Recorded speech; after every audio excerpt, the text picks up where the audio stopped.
Aujourd'hui, je t'emmène sur le mont des Oliviers, à l'est de Jérusalem. D'ici, on voit la ville sainte, le temple, la vallée du Cédron. Et c'est ici que Jésus a prié, enseigné et même quitté la terre. Et ce n'est pas un hasard, parce que tout ce que Jésus a fait ici sur cette montagne était prophétique. Et tout ce qu'il a annoncé ici s'accomplira ici.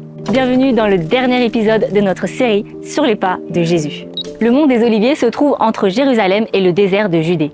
Et c'est ici que Jésus s'est assis face au temple et a annoncé l'un de ses enseignements les plus puissants.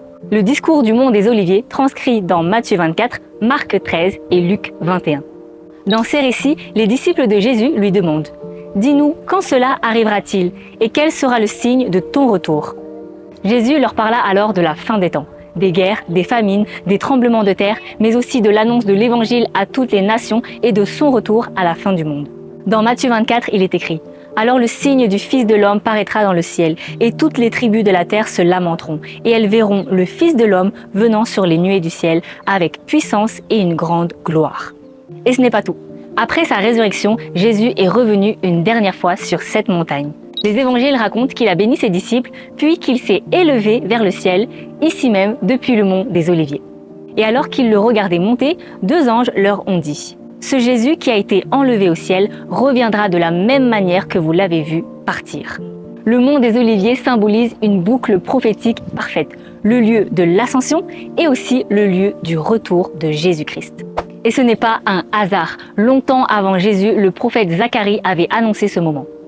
Les pieds de l'Éternel se poseront sur le mont des Oliviers, et l'Éternel sera roi sur toute la terre. Dans la tradition juive, ce passage parle du jour du Seigneur, du moment où Dieu lui-même descendra juger le monde et établir son règne éternel. En accomplissant son ascension et en annonçant son retour sur ce même lieu, Jésus s'identifie directement à cette prophétie. Il ne dit pas seulement « je reviendrai », il dit « ce roi dont parle Zacharie, celui dont les pieds se poseront sur cette montagne, c'est moi. » Jésus-Christ est l'éternel roi, le maître de l'univers annoncé depuis la fin des temps. Le mont des Oliviers est donc le fil rouge de l'histoire du salut. Il relie la parole prophétique ancienne et l'accomplissement futur. Et sur ce mont, Jésus a parlé du futur, mais son message est pour notre présent. Il ne nous a pas demandé de chercher la date de son retour, mais de garder la foi jusqu'au bout. Dans Matthieu 24, il est écrit « Mais celui qui persévérera jusqu'à la fin sera sauvé. » Le mont des Oliviers nous rappelle que le roi reviendra et que ceux qui auront gardé la foi se tiendront ce jour-là à ses côtés. Et lorsqu'on se tient ici, on ressent comme une présence, un souffle ancien qui murmure « Jésus revient ». Et c'est peut-être le message parfait pour conclure cette année. Ici, sur le mont des Oliviers, Jésus annonce une fin, mais aussi un nouveau départ. Alors regarde cette nouvelle année comme ton nouveau départ avec Dieu. Parce que même si Jésus ne revient peut-être pas cette année, il peut venir dans ta vie de manière puissante dès aujourd'hui.